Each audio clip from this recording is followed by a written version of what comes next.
Hello everyone, welcome to SSC मैथकस्ट। आशा करता हूँ कि आप सभी अच्छे होंगे और अपनी पढ़ाई में व्यस्त होंगे। तो चलिए आज हम इस सेशन में एक इंपॉर्टेंट सेगमेंट को कंप्लीट कवर करने जा रहे हैं, जो कि है हमारा सर्कल।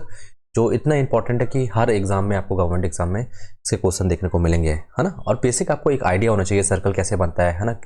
तो इस वीडियो में हम इस सेशन में सर्कल के जितने भी इंपॉर्टेंट फॉर्मूलेस हैं, थ्योरम्स हैं और जो भी ट्रिक्स हैं, इस वीडियो के माध्यम से हम कंप्लीट करेंगे उसको। तो आपको फोकस के साथ देखना है चीज़ें, और जहां भी आपको डाउट आता है तो आप कमेंट सेक्शन में पूछ सकते हो, ठीक है। तो चलिए बढ़ते हैं आज के से। तो सबसे पहले आपको समझना चाहिए सर्कल सर्कल बनता कैसे है एक्चुअली। अगर सर्कल में एक पॉइंट लूँ कोई सा, ये मेरा पॉइंट है, ठीक है, ये मैंने पॉइंट लिया और जैसे मेरा हाथ है और मैंने एक स्ट्रिंग पकड़ी हुई है और एक साइड मैंने पत्थर, उसमें एक स्टोन बांध दिया है। अब मैं स्टोन को ऐसे घुमाऊंगा तो ये ऐसे ऐसे घूमेगा ना। प्रैक्टिकली देखा जाए तो सर्कल कैसे बनता है, राउंड वे में क्यों बनता है और कोई दूसरी शेप में क्यों नहीं घूमता वो, ठीक है। तो इस तरह, तो ये बोलते हैं, एक होता है ना कि कोई भी चीज़ होती है एक मिनिमम एरिया कवर करने की कोशिश कर, मतलब मैक्सिमम, है ना। तो ये बेसिकली ये समझिए कि कोई पॉइंट है ना। अगर मेरा, जैसे मान लो ये मेरा हाथ है और मैंने एक स्ट्रिंग ली हुई है, उसमें पत्थर, एक स्टोन बांध रखा है, ठीक है। उसको अगर मैं रोटेट करूँ, ये क्या होगा, एक सर्कल, कंप्लीट सर्कल बनेगा, ठीक है। अब ये हमारा, मेरा क्या हो गया, ये सेंटर है, मैंने इसको ओ से डिनोट कर दिया। अब इस सेंटर से इस पॉइंट में जो सरकमफेरेंस है, सर्कल का जो सरकमफेरेंस है, आउटर जो ये लाइन बनी है, इस पॉइंट से कोई सा भी पॉइंट ले लूँ मैं, यहाँ पॉइंट ले लूँ, यहाँ पॉइंट ले लूँ, यहाँ पे पॉइंट ले लूँ, यहाँ पे पॉइंट ले लूँ, यहाँ पॉइंट ले लूँ, कहीं भी पॉइंट ले लूँ, ठीक है। इस सरकमफेरेंस में उसकी डिस्टेंस सेंटर से हमेशा क्या होगी, इक्वल होगी, ठीक है। समझ में आया? तो उसी को हम क्या क्या बोल देते हैं, रेडियस। समझ में? तो रेडियस हमारी क्या होती है, किसी चीज़ की, किसी सर्कल की, है ना। सेम पॉइंट से, मतलब किसी भी पॉइंट से आप लोगे, सर्कल की किसी भी पॉइंट से लोगे और सेंटर की दूरी हमेशा क्या होगी, सेम होगी, उसी को हम क्या बोलते हैं, रेडियस, ठीक है। तो ये चीज़ समझ में। तो ये था हमारा रेडियस, ठीक है। तो एक एक टर्म को अच्छे से समझना है ना, जहाँ डाउट आए तो आप पूछ सकते हो, ठीक है। तो रेडियस, ठीक है, मैं बस थोड़ा सा बेसिक बता के फिर हम चलेंगे, हर सेगमेंट को कवर करेंगे, ठीक है। डायमीटर क्या होता है, डायमीटर एक्चुअली में पहले आपको पता होना चाहिए कॉर्ड क्या होता है। डायमीटर एक तरह का कॉर्ड होता है जो, जिसकी मैक्सिमम लेंथ, मतलब कॉर्ड की लेंथ को हम डायमीटर बोल देते हैं, ठीक है। तो जैसे ये सर्कल है और ये मेरा सेंटर है, ठीक है, ये मेरा रेडियस हो गया, है ना। इसी को मैं एक्सटेंड कर दूं, ठीक है, तो ये आर हो गया, ठीक है। तो ये मैक्सिमम जो कॉर्ड की लेंथ होती है, जहाँ पे सेंटर से पास होते गुजरता है, इसी को हम क्या बोलते हैं, डायमीटर। तो डायमीटर क्या होता है आपका, अगर मैं रेडियस के फॉर्म में लिखूं तो क्या होगा आपका, 2r, ठीक है। समझ में? ये चीज़ समझ में है? तो पहली चीज़ आपको कॉर्ड पता होना चाहिए। कोई भी लाइन एक पॉइंट से, यहाँ मान लो ए पॉइंट है, ये बी पॉइंट है, इसमें मैंने कनेक्ट किया तो ये हमारा क्या कहला है, कॉर्ड करा है, ठीक है। मैक्सिमम जो कॉर्ड की लेंथ होती है कहाँ पे होती है, सेंटर से पास होती हो जाती है, तो उसको हम क्या बोल देते हैं, डायमीटर बोल देते हैं। ये चीज़ समझ में, ठीक है। अब टेंजेंट की बात की जाए तो आपको टेंजेंट क्लियर होना चाहिए। टेंजेंट क्या होता है, टेंजेंट क्या होता है कि जो सर्कल को टच करते हुए लाइन जाती है, उसको हम क्या बोलते हैं, टेंजेंट बोलते हैं, ठीक है। समझ में? उस तरह से मैं यहाँ पे टेंजेंट को ड्रॉ कर सकता हूँ, यहाँ पे टेंजेंट को ड्रॉ कर सकता हूँ, यहाँ पे टेंजेंट को ड्रॉ कर सकता हूँ। जरूरी नहीं कि इधर इधर, आप इन्फिनाइट टेंजेंट को ड्रॉ कर सकते हो, ठीक है। जैसे मैं यहाँ ऐसे भी कर सकता हूँ, ऐसे भी कर सकता हूँ। तो बस आपको ध्यान रखना है टेंजेंट लाइन क्या होती है, जो सर्कल को टच करते हुए जाती है, ठीक है। ये चीज़ समझ में।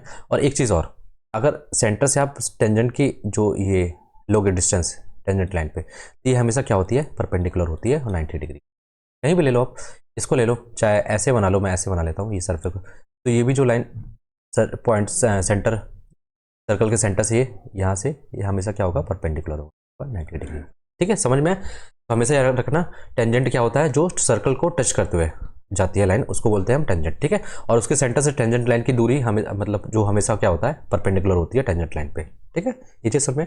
अब आ जाइए सेकंड लाइन समझिए। सेकंड लाइन क्या होती है, नॉर्मल लाइन जो ये पास हो रही है, ये हमारी सेकंड लाइन होती है। कॉर्ड, ये हमारा ए बी कॉर्ड है, इसको और थोड़ा एक्सटेंड कर दिया, है ना, काटती हो जा रही है, तो ये हमारी ए बी सी क्या कहलाएगी, एक सेकंड लाइन है, ठीक है। तो आपको देख के पता चलना चाहिए कौन सी टेंजेंट लाइन है, कौन सी सेकंड लाइन है और कौन सी कॉर्ड है, ठीक है। कॉर्ड समझ में आपको, टेंजेंट लाइन और सेकंड लाइन में क्लियर हुआ चीज़ें, ठीक है। अब आ जाइए, अब हम अपने मेन एग्जाम के पर्पज से जो चीज़ें इंपॉर्टेंट है ना, वो चीज़ अब करते हैं।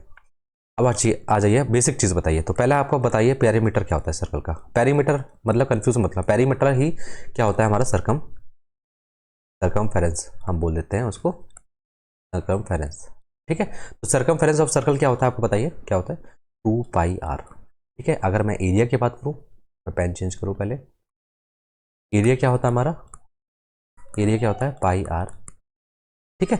एक मैं आपको ब्यूटीफुल रिलेशन बताऊंगा कि अगर आपको कभी भी रेडियस आ जाए, है ना, आप कैसे आसानी से उसका सर्कमफ्रेंस और उसका एरिया आराम से निकाल सकते हो। ठीक है, तो एक आपको एक इंपॉर्टेंट चीज़ याद रखनी है हमेशा, वो क्या है, यहाँ लिखिए, एक आप रिलेशन याद रखना है इसमें, रेडियस, सर्कमफ्रेंस,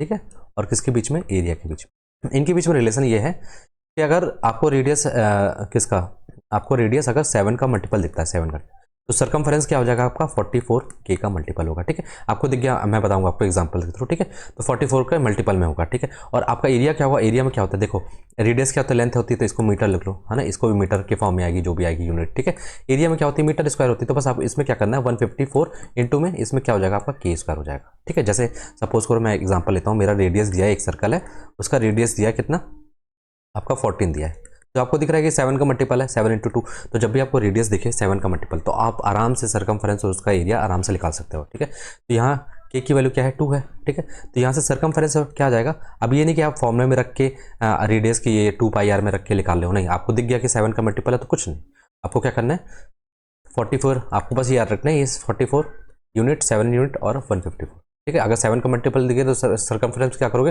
44 में K का इंटू कर दो, K कितना हमारा 2 है, 2 से इंटू कर दो, कितना हो जाएगा आपका 88। ठीक है, 88 समझ में आया। उस तरह से एरिया निकालना है, तो एरिया के लिए क्या करूँगा मैं, एरिया के लिए 154, हाँ बस याद रखना है K का स्क्वायर करना है, K का स्क्वायर मतलब 2 का स्क्वायर करके आपको लिखना है।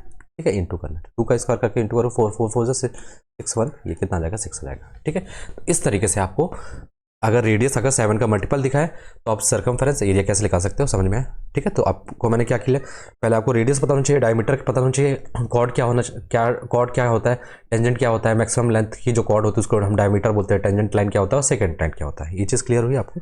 ठीक है, तो मैं आगे बढ़ूँ, अब आ जाइए कुछ इंपॉर्टेंट चीज़ें आप याद रखो, इसको मैं इरेज कर देता हूँ, आप लिखते जाना जहाँ पे आपको लगे कि हाँ। ठीक है, अगर आपको क्या मैंने क्या बताया, अगर 7 का मल्टीपल आता है तो सर्कमफ्रेंस क्या हो जाएगा आपका 44K का मल्टीपल, और आपका एरिया क्या हो जाएगा 154 इंटू में K स्क्वायर। ठीक है, अब कुछ यूनिट याद रखो, अगर 7 का तो पता चल गया, 7 होगा तो 44 सर्कमफ्रेंस हो जाएगा, एरिया कितना हो जाएगा 154। अगर मान लो कि इसका 2 टाइम्स हो जाता है, अगर रेडियस 14 है तो मैंने अभी बताया कितना हो गया आपका सर्कमफ्रेंस, कितना आया था 88 आया था, और आपका एरिया कितना आया था 616 आया था। ठीक है, उस तरीके से अगर मैं रेडियस इतनी हो जाए, कितनी 3.5 पता है ना आपको, इसका हाफ हो गया 7 का हाफ हो गया तो 44 में अब इसका हाफ करोगे कितना हो जाएगा आपका 22 हो जाएगा, तो आपको डायरेक्ट याद होना चाहिए, तो सर्कमफ्रेंस कितना हो जाएगा, हाफ हो जाएगा। ठीक है, अब ये कितना हो जाएगा आपका एरिया, तो 1/2 का होल मतलब 2 का स्क्वायर, तो कितना हो जाएगा आपका 1/4, 1/4 से डिवाइड करोगे 154 को, तो ये कितना हो जाएगा आपका 38.5। ठीक है, समझ में। उस तरह से 3 का मल्टीपल लूँ मैं, जो रेडियस है मेरा अगर 21 है तो आपका सर्कमफ्रेंस कितना हो जाएगा 132 हो जाएगा, और आपका ये कितना हो जाएगा एरिया तो 1386। तो आपको ये कुछ वैल्यू याद होनी चाहिए, अगर रेडियस आपको 7 4 3.5 21 दिख जाता है तो आपका सर्कमफ्रेंस 132 ये हो जाएगा। ठीक है, तो सर्कम एरिया निकालने की आपको जरूरत नहीं है कि आप फॉर्मूले में जाके इसमें जाके निकाल लो, ऐसे नहीं करना आपको। ठीक है, तो बस आपको ये रिलेशन याद रखना कि जब पूरा कंप्लीट सर्कल को रेडियस सर्कमफ्रेंस और एरिया के बीच में रिलेशन क्या है। ठीक है, चलिए नेक्स्ट बढ़ते हैं। अब आ जाते हैं सेमी सर्कल में। सेमी सर्कल में क्या है, ये आपका मैंने एक सर्कल को कट करके हाफ ले लिया, तो सेमी सर्कल का इसका ये रेडियस है, ये रेडियस है, और ये आपका ये सर्कमफ्रेंस है। तो ये पहले ये बताइए पेरीमीटर कितना होगा, सेमी सर्कल का पेरीमीटर कितना होगा। अब जब भी पेरीमीटर बोलूँ तो इसकी पूरा ये आउटर से कितना कवर कर रहा है, आपको ये चीज़ बतानी है। ठीक है, तो ये बताइए कितना होगा। तो पहले मैं आ गया, हाँ आउटर ये। ठीक है, तो पहले ये देखिए टोटल डिस्टेंस कितनी है 2r है। ठीक है, ये सर्कमफ्रेंस क्या है, हाफ है, 2πr होती है किसकी सर्कल की, तो इसकी हाफ हो जाएगी तो ये कितनी हो जाएगी πr हो जाएगी, तो पेरीमीटर क्या हो जाएगा आपका πr। ठीक है, कैसे निकाला मैंने 2πr था, सर्कल का कंप्लीट सर्कल 2πr आता है, तो डिवाइड करूंगा 2 से, तो क्या बचेगा आपका πr बचेगा। ठीक है, प्लस में आपका क्या आएगा 2r आएगा। ठीक है, तो ये आपका पेरीमीटर हो जाएगा, समझ में। तो पेरीमीटर आपका कंप्लीट पेरीमीटर है, ये नहीं कि आप हाफ कर दिए 2πr का सर्कल का, तो ये नहीं। ठीक है, आपको ये भी देखना पड़ेगा कि ये लेंथ पूरी काउंट करनी पड़ेगी। ठीक है, समझ में। अब आ जाइए एरिया की बात करते हैं, तो एरिया कितना होगा, एरिया निकालो जरा, एरिया में हाँ एरिया कैसे निकालोगे, तो एरिया क्या हो जाएगा, सर्कल का क्या होता है πr स्क्वायर होता है, तो इसका हाफ कर दोगे तो क्या आ जाएगा हाफ πr स्क्वायर। ठीक है, तो हाफ πr स्क्वायर। ठीक है, ये चीज़ समझ में आई आपको। है ना। तो आप देखिए इसमें भी रिलेशन देख लेते हैं। अगर रेडियस सरकमफेरेंस, अगर हमको रेडियस दिया है तो हम कैसे कितनी जल्दी सरकमफेरेंस और एरिया निकाल सकते हैं, है ना। तो सेम इसमें भी अगर 7 का मल्टीपल दिख जाए तो जो सरकमफेरेंस हो जाएगा 36 यूनिट होगा और ये कितना होगा आपका 77 यूनिट होगा। ठीक है, बस यहाँ पे के होगा इंटू, यहाँ पे क्या होगा आपका के स्क्वायर इंटू। ठीक है, जैसे एग्जांपल ले लेते हैं। अगर मुझे दिया है सेमी सर्कल दिया है और इसका रेडियस दे रखा है कितना, कितना मान लो 28, आर कितना दे रखा है 28। ठीक है, तो आपको बताना है सर्कमफ्रेंस कितना होगा और एरिया क्या होगा। तो बस आप ये मत करना कि आप सर्कमफ्रेंस निकालने बैठे हो। ठीक है, सर्कमफ्रेंस मत निकालो, आप सीधा ये करो कि अगर रेडियस मुझे 28 दिया है तो ये मुझे पता है कि 7 का मल्टीपल है कितने टाइम्स, 4 टाइम्स। तो के की वैल्यू क्या हो गई मेरी, 4 हो गई, है ना। तो सर्कमफ्रेंस कितना हो जाएगा सेमी सर्कल का, सर्कमफ्रेंस सेमी सर्कल की बात कर रहा हूँ। ठीक है, सेमी सर्कल कितना हो जाएगा बताइए जरा। तो ये हो जाएगा 36 इंटू में आपका के की वैल्यू कितनी है 4 है, तो 4 से इंटू कर दो, है ना। 4 6 24 और ये कितना हो जाएगा आपका 144। ठीक है, ये चीज़ समझ में। अगर मैं एरिया की बात करूँ तो एरिया कितना होगा आपका, एरिया आपको 77 इंटू में के स्क्वायर मतलब के हमारा क्या है 4 है, तो 4 का स्क्वायर कितना हो जाएगा 16 हो जाएगा। तो 16 का इंटू करोगे कितना हो जाएगा आपका 16 7 जो कितना होता है 102 का 2 यहाँ पे और 10 कैरी। ठीक है, तो 102 और आपका यहाँ पे कितना बचेगा 10, कितना हो जाएगा 112। ठीक है, तो आपका आंसर कितना, एरिया कितना आ जाएगा 1122। ठीक है, ये चीज़ क्लियर हुई। तो इस तरीके से आपको ये वाला रिलेशन भी याद रखना है सेमी सर्कल का। ठीक है, चलिए नेक्स्ट देखिए। अब आ जाते हैं कोऑर्डिनेट में। कोऑर्डिनेट में क्या होता है, अब देखो मैंने क्या किया, पहले एक सर्कल था उसको पहले आधा काटा। ठीक है, उसके बाद ये 4 पार्ट कर दिए, तो ये वाला एरिया, तो ये एरिया कितना होगा ये बताओ। सर्कल का 1/4 पार्ट है, 1/4 पार्ट है ना, 1/4 पार्ट है किसका, सर्कल का। तो ये इसकी रेडियस है आर, ये इसकी रेडियस है और ये पार्ट कितना है सर्कल का 1/4 पार्ट है। अब मुझे पहले बताइए पेरीमीटर क्या होगा। ठीक है, पेरीमीटर क्या होगा, पेरीमीटर मतलब पूरा कवर करना है, पूरी इसकी लेंथ कवर करनी है। ठीक है, समझ में क्या, पूरी इसकी लेंथ कवर, तो पूरी इसकी लेंथ कवर करनी है। तो ये बताओ ये कितना पार्ट होगा इसका, सर्कल ये वाला जो आउटर पार्ट है वो कितना होगा ये बताओ। सर्कल का 1/4 पार्ट है, तो सर्कमफेरेंस कितना होता है सर्कल का 2 पाई आर होता है, तो उसका 4 पार्ट कर दो, 2 पाई आर का 4 पार्ट में बात कर दो। ठीक है, 1/4 पार्ट निकाल दो, तो ये वाला हमको ये वाला इसका सर्कमफेरेंस मिल जाएगा कोऑर्डिनेट का। ठीक है, प्लस में आपका ये रेडियस भी, तो इसको भी तो ऐड करोगे क्योंकि पेरीमीटर निकालो, तो पेरीमीटर मतलब सम ऑफ ऑल लेंथ निकालोगे ना, तो पेरीमीटर मतलब ये 2r। ठीक है, तो यहाँ से कट जाएगा तो बचेगा क्या पाई आर बाय 2, ये 2r। यहाँ से r कॉमन निकाल लो, पाई बाय 2 प्लस में आपका कितना बचेगा 2। ठीक है, समझ में। तो इस तरीके से पेरीमीटर निकालना। अब इसका एरिया निकालना है, तो एरिया के लिए मैंने क्या बताया, यहाँ पे थोड़ा सा स्पेस चाहिए मेरे को, सिंपल यहाँ से आप लिख लेना क्या आ जाएगा, आर कॉमन निकाल लोगे तो पाई बाय 2 प्लस में 2। ठीक है, समझ में। चलिए अब देखिए, हाँ मुझे एरिया निकालना, एरिया निकालना तो पता है मुझे 1/4 पार्ट है किसका, सर्कल का होल, है ना। तो सर्कल का एरिया कितना होता है आपका पाई आर स्क्वायर, और इसका 1/4 निकाल दोगे तो क्या आ जाएगा आपका, इसका एरिया आ जाएगा। ठीक है, पर मुझे बेसिक उससे करना है कि इससे मैंने बताया कि आपको एक रिलेशन फाइंड करना है। तो रेडियस, इसमें भी रेडियस सर्कमफेरेंस और एरिया के बीच में आपको रिलेशन अच्छे से याद रखना है। ठीक है, इसमें क्या होता है 7 होता है ना, 7 और 7 होता है इसमें, और सर्कमफेरेंस आपका 25 यूनिट होता है, और ये कितना होता था आपका 38.5। ठीक है, अगर 7 का मल्टीपल मतलब के टाइम्स है तो इसका भी क्या हो जाएगा के टाइम्स हो जाएगा, पर एरिया क्या हो जाएगा के स्क्वायर टाइम्स। क्यों हो जाएगा, क्योंकि इसकी लेंथ क्या होगी, मान लो ये मीटर में, ये मीटर में, तो ये कितना हो जाएगा आपका मीटर स्क्वायर में लेंथ होती है। ठीक है, सेम हमने सेम ही इसके लिए किया था ना, तो इसकी मीटर में लेंथ होगी, इसकी मीटर में लेंथ होगी, और इसकी एरिया क्या होती है मीटर स्क्वायर में लेंथ होती है। ठीक है, समझ में। तो 7 के, तो अब एग्जाम्पल ले लो, अगर रेडियस आपको दिया जाए, रेडियस आपका कितना है 21 सेंटीमीटर, मान लो ये मीटर है, तो 7 का मल्टीपल दिख रहा है 3 टाइम्स, है ना। तो के की वैल्यू कितनी होगी 3 होगी, तो आपका सर्कमफेरेंस कितना हो जाएगा, सर्कमफेरेंस कितना हो जाएगा आपका 25, ये 25 है ना, 25 यूनिट है सर्कमफेरेंस, इंटू में 3 कर दो तो कितना हो जाएगा 75 हो जाएगा। उस तरह से एरिया निकालना है कोऑर्डिनेट का, तो क्या हो जाएगा area of coordinate, area of coordinate की बात कर रहा हूँ। ठीक है ना, कितना हो जाएगा आपका 38 पॉइंट में के का स्क्वायर, के कितना हमारा 3 है तो 3 का स्क्वायर, तो 9 का स्क्वायर करोगे 9 से इंटू करोगे कितना जाएगा 346.5।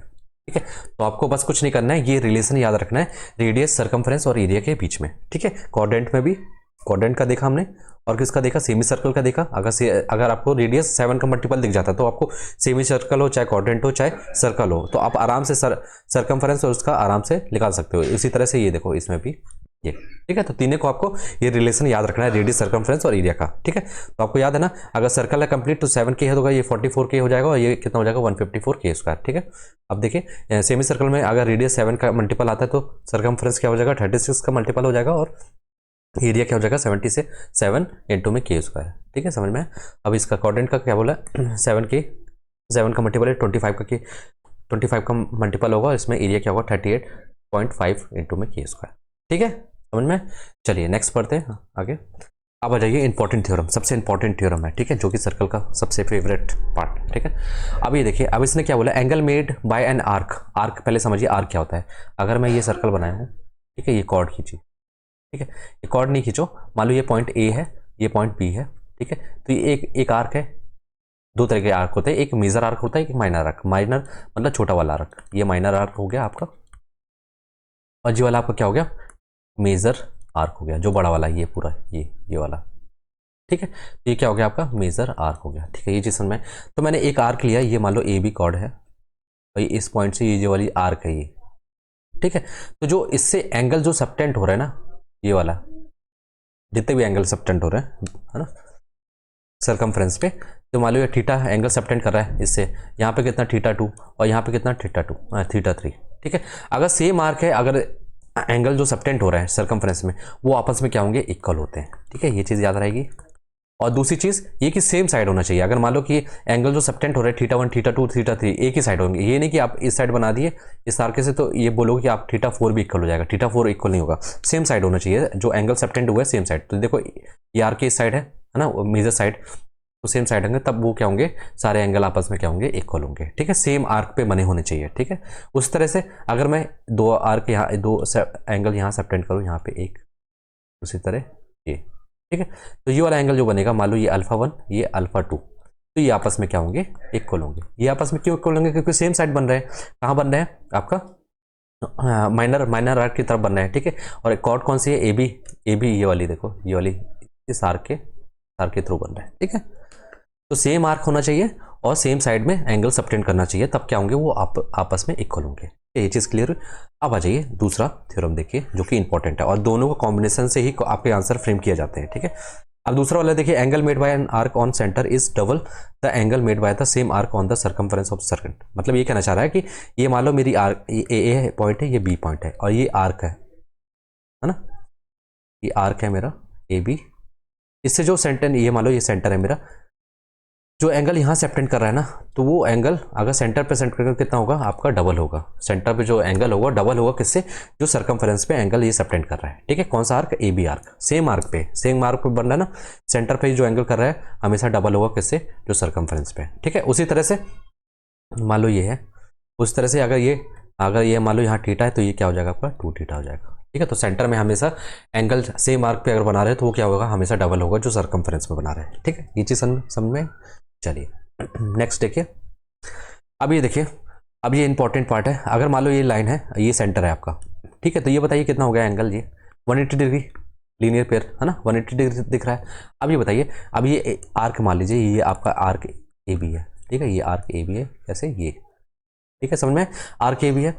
तो ये एंगल सबटेंड कर रहा है, ये वाला एंगल और ये वाला एंगल क्या होगा, इक्वल होगा ना, इक्वल होगा, पहली चीज इक्वल होगा। अब कितना होगा, अब देखो सेंटर पे कितना एंगल बना रहा है, ये सेंटर है ना, सेंटर पे 180 बनाना है, तो यहाँ क्या हो जाएगा, हाफ हो जाएगा, क्योंकि सेंटर में क्या होता है, डबल बनता है एंगल, तो यहाँ कितना हो जाएगा आपका 90 डिग्री, ठीक है।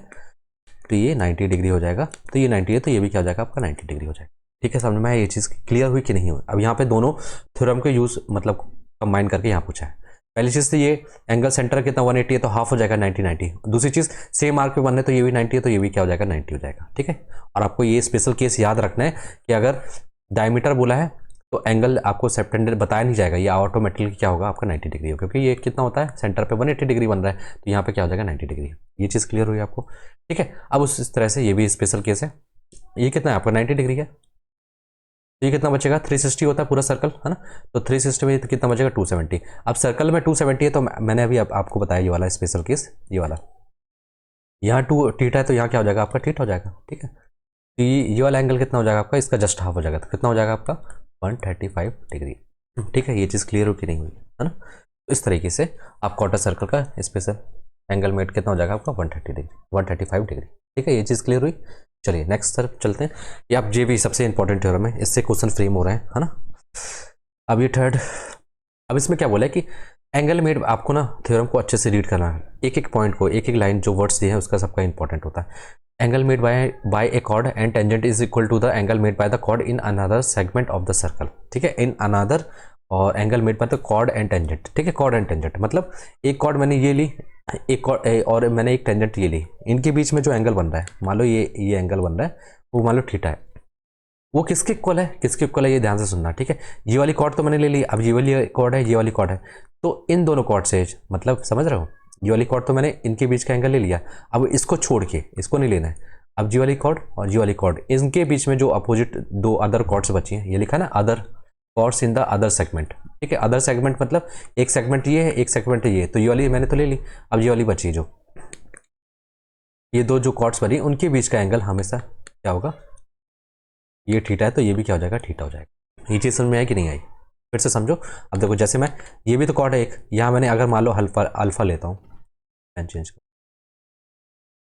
अगर मैं यहाँ पे अल्फा ले रहा हूँ, ठीक है, यहाँ अल्फा ले रहा हूँ, तो ये कॉर्ड, ये वाली कॉर्ड और ये वाली टेंजेंट यूज हो गई। अब इसके दूसरी अदर जो टेंजेंट, मतलब अदर जो कॉर्ड बची हैं, उनके बीच का जो एंगल होगा वो अल्फा होगा। ठीक है, समझ में just opposite segment, other segment में जो एंगल है वो इक्वल हो जाएंगे। ठीक है, तो ये थीटा है तो ये भी थीटा हो जाएगा, ये अल्फा है तो ये भी अल्फा हो जाएगा। ये चीज़ क्लियर हुई कि नहीं हुई है।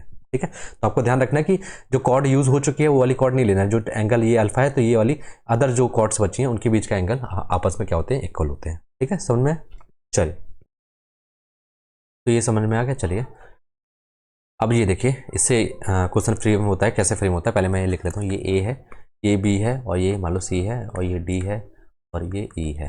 ठीक है, और ये मान लो सेंटर है हमारा ओ। ठीक है, अब देखिए इसमें क्या होता है, अगर सपोज इसमें आपको यहाँ पे दे दिया एंगल थीटा, आपसे पूछेगा ये वाला एंगल बताओ, जी वाला एंगल बताओ, और जी वाला एंगल बताओ, है ना। तो आपको याद रखना है कि जी वाला हमें एंगल क्या हो जाता है 90। ये इन सेंटर का स्पेशल केस है, वो हम डिस्कस करेंगे जब ट्रायंगल की प्रॉपर्टीज पढ़ेंगे। तो ये कितना होता है 90 प्लस एंगल, ये θ/2 हो जाता है। ठीक है, ये जो थीटा है, आपको ये थीटा दे दिया जाएगा, आपसे पूछेगा ये वाला एंगल निकालो। ठीक है, उसी तरह से ये वाला एंगल कितना हो जाएगा आपका 90 माइनस में θ/2। ठीक है, उसी तरह से ये वाला एंगल कितना होगा, जी होगा आपका 180 माइनस थीटा। ठीक है, ये चीज़ क्लियर हुई। तो आपको ये तीनों चीज़ पता होनी चाहिए। अगर आपको कोई सा भी एंगल दे दे, ये वाला एंगल दे दे, आपसे पूछे ये वाला एंगल, तो आप कुछ भी फाइंड कर सकते हो। और बस आपको ये पता होना चाहिए कि ये वाला एंगल कितना होगा। ये स्पेशल मतलब इस टाइप का अगर डायग्राम दिखता है, ऐसे क्वेश्चन फ्रेम करता है, आते हैं क्वेश्चन। ठीक है, तो आपको ये स्पेशल केस याद रखना है। ठीक है, आप आ जाइए, जो सबसे ज़्यादा मैक्सिमम जो क्वेश्चन फ्रेम होते हैं इसी से होते हैं, जब जो कॉर्ड्स होती हैं, आपस में इंटरसेक्ट करती हैं। ठीक है, तो मान लो एक कॉर्ड्स ये है ए बी, दूसरी कॉर्ड क्या है ये सी डी। ठीक है, दिख रहा है। तो ये इंटरसेक्ट कर रही है किस पॉइंट पे, पी पॉइंट पे। कहाँ इंटरसेक्ट कर रही है, इंटरनल, मतलब सर्कल के अंदर ही इंटरसेक्ट कर रही है। ठीक है, तो हमसे क्वेश्चन क्या पूछता है कि एंगल बताओ, एंगल क्या होगा, एंगल ए पी डी और एंगल ए पी डी। देखो ये वाला एंगल और ये वाला एंगल पूछता है। ठीक है, एंगल ए पी डी बताओ, एंगल सी पी बी बताओ क्या होगा। अब उसको कैसे निकालना है, अब वो चीज़ देखिए, समझ में क्या कर रहा है। जब एंगल कहाँ इंटरसेक्ट, मतलब कॉर्ड्स कहाँ इंटरसेक्ट कर रही है, फिर जो एंगल बन रहा है एपीडी और सीपीबी की आपकी वैल्यू पूछता है, तो वो कैसे निकालते हैं आइए देखते हैं। ठीक है, तो देखिए पहले सबसे पहले ये सेंटर कहाँ है इसका सेंटर यहाँ होगा। तो मैं सारे पॉइंट्स को इस सेंटर से जोड़ देता हूँ। ठीक है, उसी तरह से इसको भी जोड़ दूँ, सी को और बी को भी जोड़ देता हूँ। ठीक है, तो अब जो ये एंगल यहाँ बन रहा है, ये मान लो तो ये थीटा बन रहा है, और ये कितना एंगल बन रहा है, अल्फा बन रहा है। ठीक है, तो आपको कुछ नहीं करना है, इसको कैसे निकालना है, ये दो एंगल जहाँ इंटरसेक्ट कर रहे थे पी पॉइंट पे। ठीक है, पी पॉइंट पे इंटरसेक्ट कर रहे हैं ना, पर आपको क्या लिखना है, सेंटर से जो एंगल बन रहा है उसको लिखना है। ठीक है, तो angle A O D plus में आपका एंगल सी ओ बी। ठीक है, समझ में ये वाला एंगल और ए ओ डी वाला कौन सा, थीटा अपॉन में 2 करना है। ठीक है, तो हमको क्या मिल जाएगा, जहां इंटरसेक्ट कर रहे थे ना, कहाँ पे, पी पॉइंट में बना दूं, ये पी पॉइंट, ये पी पॉइंट पे, तो इनके एंगल मिल जाएंगे। तो कौन सा एंगल, सी पी बी बन जाएगा और ए पी डी एंगल मिल जाएगा। ठीक है, कैसे निकालना है, बस सेंटर से आपको सारे पॉइंट्स को लाइन ड्रॉ करनी है और उनके बीच को जो एंगल बन रहा है ए ओ डी और सी ओ बी। ठीक है, उसको बस लिखना है, तो थीटा प्लस अल्फा/2। ठीक है। तो जब इंटरनली हो तब यहाँ प्लस आता है, अब एक्सटर्नली होगा तो मैं बताऊंगा वो स्पेशल केस। ठीक है, समझ में नहीं समझ में आए तो फिर से समझना है ना, वीडियो को दोबारा देखना, सब तब समझ में आ जाएगा। ठीक है, अब आ जाइए नेक्स्ट इसी का देखिए। जब दो कॉर्ड्स हैं, मान लो ये ए बी कॉर्ड्स है, ये दूसरी कॉर्ड है सी डी, इंटरसेक्ट कर रही है एक्सटर्नली कहाँ पे, पी पॉइंट पे। ठीक है, तब कैसे बनेगा, तब देखना है कि जो एंगल हमको फाइंड करना कौन सा, ए पी सी और एंगल बी पी डी, मतलब ये वाला एंगल एक बार बी पी डी और ए पी सी। ठीक है, दोनों इक्वली होगा। ठीक है, दोनों इक्वली होगा क्योंकि एंगल तो सेम ही होगा ना। कैसे निकालेंगे, अब इसका देख लो, अब सेम वही करो, सेंटर बना लो, ओ बना लिया। ठीक है, मैं पेन कर लूँ, हाँ, अब ओ से सारे सारे पॉइंट से इसको लाइन खींच लो। ठीक है, नहीं ये लाइन खींच ली, डी से भी खींच लो। ठीक है, अब देखो ए ओ सी से जो एंगल मान लो कितना बन रहा है, थीटा बन रहा है, और बी ओ डी से कितना एंगल बन रहा है, अल्फा बन रहा है। बस इनका, अब देखो जब इंटरनली था तब हमने प्लस किया था, अब जब एक्सटर्नली है तब हमको क्या करना है, माइनस करना है। तो सबसे बड़ा एंगल कहाँ बनेगा, ये वाला एंगल बनेगा ना। तो आपको क्या करना है, यहाँ सेम लिखना है, angle A O C plus में sorry minus angle B O T. ठीक है, अपॉन में 2 कर दो, तो एंगल ओ सी कितना है, थीटा है माइनस अल्फा बाई 2। ठीक है, याद रहेगा जब एक्सटर्नली होगा मतलब इंटरसेक्ट करेंगे तब आपको थीटा माइनस अल्फा बाई 2 करना है। ठीक है, और जब इंटरनली होगा तो आपको करना है अल्फा प्लस मतलब थीटा प्लस अल्फा बाई 2। ठीक है, ये चीज़ समझ में क्लियर हुआ, नहीं समझ में आया तो फिर से देखिए, और अगर तब भी डाउट आता है तो आप कमेंट सेक्शन में पूछ सकते हो। ठीक है, हाँ, आप देखिए ये वाला, ये इंपॉर्टेंट केस है। ठीक है, अब इसमें क्या पूछता है, इस ट्रायंगल का आपको बताना है वो क्या बोलते हैं, पेरीमीटर किसका, ए बी सी, इसका पेरीमीटर बताओ। पेरीमीटर इस टाइप का डायग्राम दे देगा और आपसे पूछेगा perimeter of triangle A B C. कैसे निकालेंगे, पहले तो देखो आपको एक प्रॉपर्टी पता होना चाहिए, जब भी कोई सर्कल है उसके अगर ऊपर मैं अगर टेंजेंट ड्रॉन करूँ, मतलब टेंजेंट बनाऊँ। ठीक है, ऐसे मान लो ये टेंजेंट टच करते हुए जा भाई। ठीक है, ढंग से बनाना पड़ेगा। ये सर्कल मैंने बनाया। ठीक है, इस पर मैंने सर्कल ऐसे लाइन ड्रॉ करी, एक लाइन जी, एक लाइन। ठीक है, समझ में आ रहा है कैसे ड्रॉ कर, एक लाइन चाहिए। ठीक है, तो ये जो लाइन होती है ना आपस में क्या होती है, इक्वल होती है। ठीक है, आपस में क्या होती है, इक्वल होती है। क्यों इक्वल होती है मैं प्रूफ करूंगा। सेंटर से अगर इसको लाइन खींचोगे, ये कॉमन लाइन, तो ये 90 डिग्री बनेगा, ये 90 डिग्री बनेगा, ये कॉमन लाइन है। ठीक है, और ये वाली रेडियस है, दोनों इक्वल है, तो साइड एंगल साइड से सारी जो आपस में ये वाला ट्रायंगल और ये वाला ट्रायंगल आपस में इक्वल हो जाता है। ये वाली साइड इक्वल हो जाएगी, कौन सी, ए बी मान लो या सी मान लो। ठीक है, तो ए बी और ए सी क्या हो जाएंगे, आपस में इक्वल हो जाएंगे। तो बस ये रखो, जब भी टेंजेंट ड्रॉ किया जाता है सर्कल से तो वो आपस में क्या होती है, उनकी लेंथ इक्वल होती है। ठीक है, अब उसी प्रॉपर्टी का यूज करना है। तो मैं मान लेता हूँ यहाँ पे और कुछ पॉइंट ले लो, ये पॉइंट यहाँ पे मान लेता हूँ जहाँ पे ये टच कर रहा है, ये पी है, और यहाँ पे पॉइंट मान लेता हूँ मैं क्या, ए बी सी डी, और यहाँ पे क्या मान लेता हूँ ई। ठीक है, ये चीज़ समझ में। अब मुझे निकालना है पेरीमीटर, कैसे निकालूंगा, तो पहले देखो कैसे निकालूंगा, ए बी। ठीक है, ए बी और ए सी, मतलब ए बी प्लस में बी पी, है ना, ए बी बी पी और पी सी प्लस में आपका क्या आ जाएगा, ए सी आ जाएगा। ठीक है, अब आपको ये देखो, ये वाले ट्रायंगल में ये सर्कल दिख रहा है, ये वाला, ये सर्कल है, दो ट्रायंगल ड्रॉ हो रही है, ये वाली और ये वाली, ये देखो ये हो रही है ना। तो बीपी और बीडी क्या होंगे, आपस में इक्वल होंगे। तो बीपी बीडी आपस में इक्वल होंगे, तो इसका मतलब क्या हो गया, ये बीपी, ये बीपी लिख लेना। ठीक है, बीपी और बीडी, तो बीपी किसके इक्वल हो जाएगा, बीडी के, तो मैं बीपी को क्या ले सकता हूँ, बीपी को मैं क्या ले सकता हूँ, बीडी ले सकता हूँ, क्या ले सकता हूँ, तो क्या ले सकता हूँ, बीडी। ठीक है, और पीसी, पीसी क्या है आपका, ये पीसी, ये वाली लाइन किसके इक्वल है, ये वाली लाइन के, क्योंकि ये सर्कल पर टेंजेंट है, तो पीसी इक्वल टू किसके, सीई के, तो मैं पीसी को क्या ले सकता हूँ, सीई, सीई। ठीक है, अब देखिए ए बी और बी डी क्या मिल जाएगा, ए बी और बी डी मिलकर क्या बन जाएगा, ए डी बन जाएगा। ठीक है, उस तरह से ए सी और ए ई मिलकर क्या बन जाएगा आपका पूरा ए, मतलब ए सी और सी ई और ए सी मिलकर क्या बन जाएगा आपका पूरा ए ई बन जाएगा। तो यहाँ लिख लो ए ई। अब देखिए, अब ये भूल जाइए सबको, है ना, यहाँ देखिए, यहाँ पे मान लो ए है। ठीक है, तो ए से डी और ए सी, ये भी तो टेंजेंट है किस पे, सर्कल पे, तो ये आपस में क्या होंगे, इक्वल होंगे, तो ये दोनों इक्वल है, तो मैं ए को ए डी ले सकता हूँ, तो मैं क्या ले सकता हूँ, 2 टाइम्स ऑफ ए डी ले सकता हूँ, या फिर 2 टाइम्स ऑफ क्या ले सकता हूँ, ए ई लिख सकता हूँ। तो आपको सिंपल याद रखना है, जब भी पेरीमीटर पूछे ट्रायंगल का और टेंजेंट ड्रॉन है, ठीक है, तो कुछ नहीं करना है, किसी एक साइड का लिखना है और उसका 2 टाइम्स कर देना, तो 2 टाइम्स ऑफ ए डी या फिर 2 टाइम्स ऑफ ए ई। ठीक है, तो ये तामझाम करने की जरूरत नहीं है, बस आपको लिखना है ये वाली पूरी लेंथ जो टेंजेंट की है उसका 2 टाइम्स कर देना है बस। ठीक है, ये चीज़ क्लियर हुई कि नहीं हुई, है ना? तो फिर मैं आगे बढ़ूँ। ठीक है, तो आई होप आपको चीज़ें क्लियर हो रही होंगी, है ना? तो चलिए अब नेक्स्ट देखिए क्या करना है।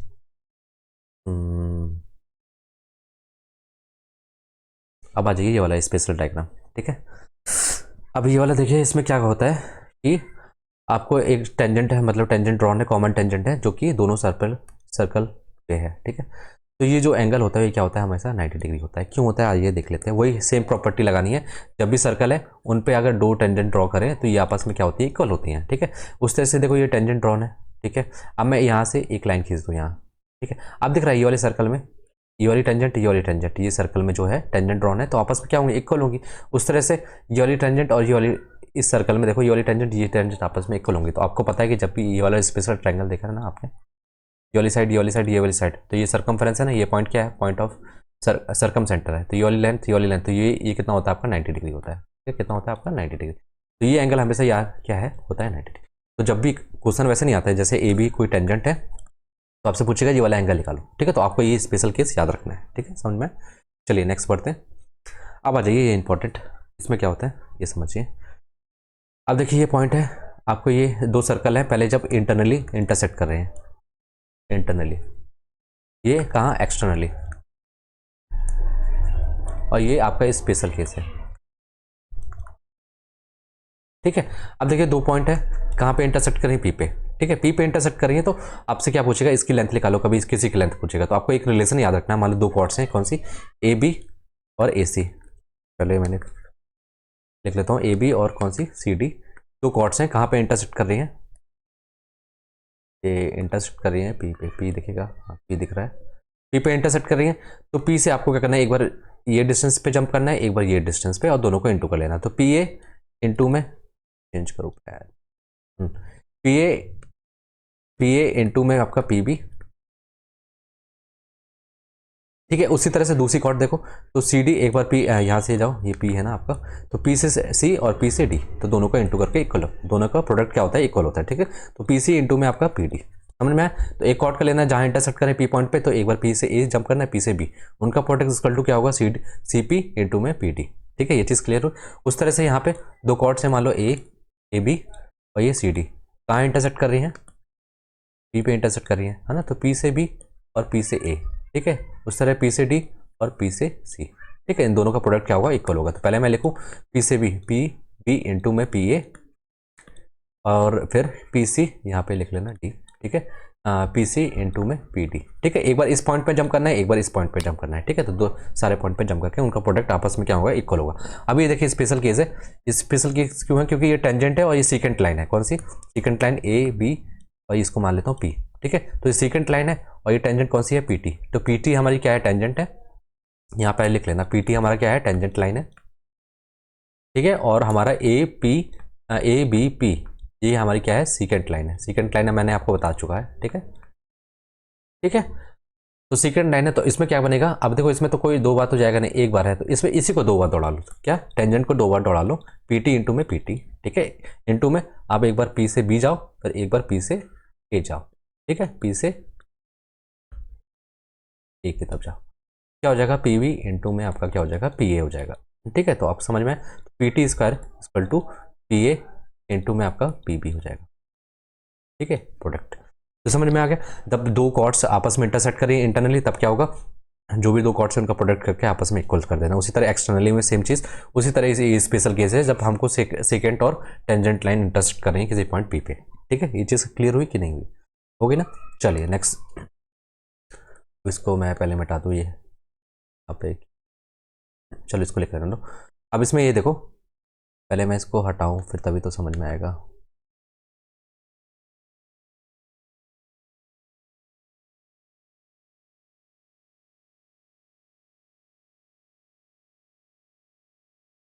इसको मैं हटा दूँ, ठीक। अब देखिए, अब देखो जब दो सर्कल है, स्पेशल केस देख रहे हैं, नंबर ऑफ टेंजेंट लाइन कितनी ड्रॉन होगी वो देखेंगे। ठीक है, दो सर्कल है तो एक्सटर्नली टच कर रही है, बाहर से टच कर रही है। ठीक है, तो तब नंबर ऑफ टेंजेंट कितनी बनेगी, तो पहली टेंजेंट ये बनेगी आपकी। ठीक है। दूसरी टेंजेंट आपकी क्या बनेगी, ये वाली बनेगी, ठीक है। और तीसरी टेंजेंट इन दोनों को टच करते हुए जाएगी ये तो टोटल कितनी टेंजेंट बनेगी, टोटल आपकी टोटल नंबर ऑफ टेंजेंट कितनी होगी, कितनी होगी, 3 होगी, ठीक है। कब, जब वो एक्सटर्नली टच कर रही हो तब, ठीक है, समझ में। अब आइए, जब वो इंटरनली टच कर रही है, इसका सेंटर मान लो O1 है, या इसका सेंटर यहाँ पे कहीं होगा O2, ठीक है। तो इंटरनली टच कर रही है तो कहाँ टच करेंगे, एक ही पॉइंट है जो कि यहाँ पे। तो टोटल नंबर ऑफ कॉर्ड कितनी है इसमें, टोटल नंबर ऑफ कॉर्ड्स कितनी है, इसके क्वेश्चन आपको आते हैं, ठीक है। पर अगर तो नंबर ऑफ कॉर्ड्स कितने होंगे अगर वो इंटरनली टच कर रहा है, एक्सटर्नली टच कर रहा है, ठीक है, इस तरीके से। Number of chords, total number of chords बोल रहा हूँ, नंबर ऑफ टेंजेंट, ठीक है। टेंजेंट और कॉर्ड में कंफ्यूज मत होना, टेंजेंट जो टच करते हुए लाइन जा रही है, ठीक है, अंदर नहीं टच, किसी पॉइंट से नहीं ले रहे हैं, ठीक है। तो नंबर ऑफ कॉर्ड कितनी बनेगी, इंटरनली टच कर रहा है तो एक बनेगी, ठीक है, नंबर ऑफ सॉरी टेंजेंट। अब आ जाइए स्पेशल केस है, देखिए अब ये है दो सर्कल हैं जब वो टच नहीं कर रहे हैं, नॉट टच ईच अदर, ठीक है। ये दो सर्कल हैं आपस में टच, पहला केस क्या लिया था हमने, जब वो एक्सटर्नली टच कर रहे थे तब नंबर ऑफ टेंजेंट कितनी बनी थी, 3 बनी थी, ठीक है। जब वो इंटरनली टच कर रहे थे तब टोटल नंबर ऑफ टेंजेंट कितनी बनी, 1 बनी, ठीक है। फिर उसके बाद जब वो टच नहीं कर रहे तब नंबर ऑफ कॉर्ड्स कितनी बनेगी, तो पहली कॉर्ड्स ये, मान लो इसको नाम दे दो AB, दूसरी कॉर्ड्स ये BC, सॉरी CD, और 2 कॉर्ड और बन रही है जो क्रॉस वे में बन रही है, एक ये वाली और एक ये वाली, ठीक है। तो समझ में, तो ये कौन सी, इसको नाम दे देता हूँ PQ और इसको RS।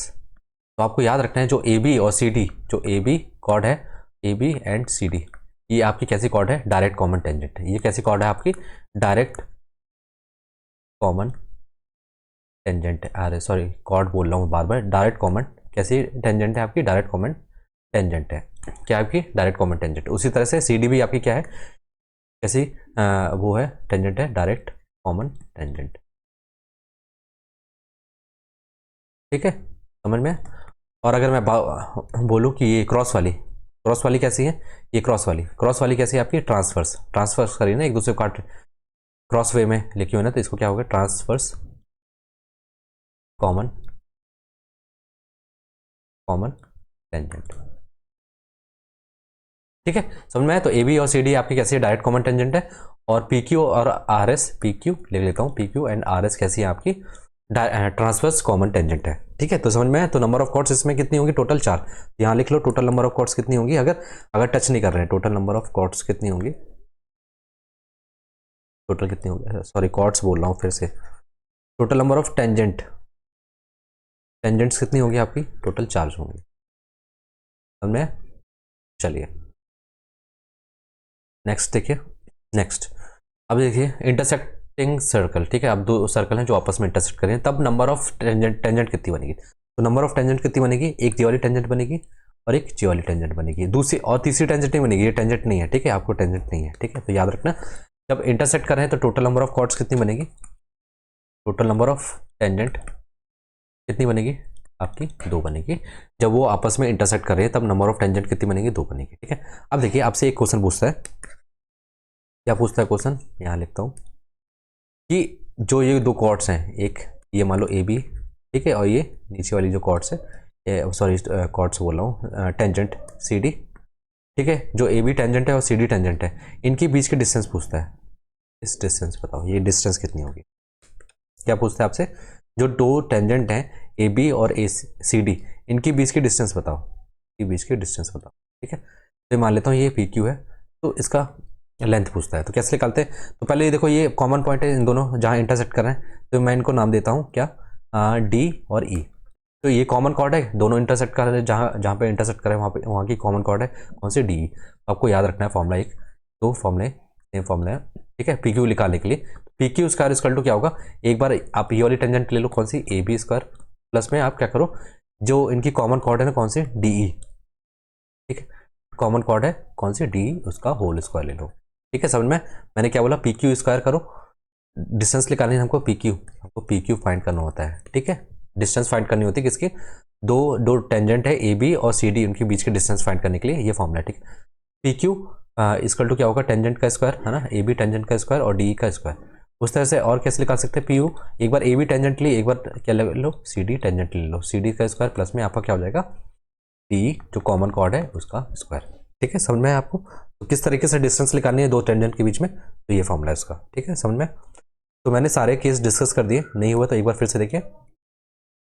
जब वो सर्कल एक्सटर्नली टच करे तब नंबर ऑफ टेंजेंट कितने थे, 3 बने थे। ठीक है, दूसरा जब वो इंटरनली टच कर रहे हैं नंबर ऑफ टेंजेंट कितने बने, 1 बने। ठीक है, तीसरा जब वो एक दूसरे को टच नहीं कर रहे तब कितने नंबर ऑफ टेंजेंट बने, टोटल आपके 4 बने। ठीक है, 2 डायरेक्ट कॉमन टेंजेंट थे, 2 ट्रांसवर्स कॉमन टेंजेंट थे। ठीक है, फिर नेक्स्ट देखिए इंटरसेक्टिंग, जब दो सर्कल आपस में इंटरसेक्ट कर रहे हैं टोटल नंबर ऑफ टेंजेंट कितने बनेंगे, 2 बनेंगे। ठीक है, ये वाली नहीं बनेगी, ये बीच वाली नहीं बनेगी क्योंकि ये कॉर्ड है। ठीक है, ये डी जो है कॉर्ड है।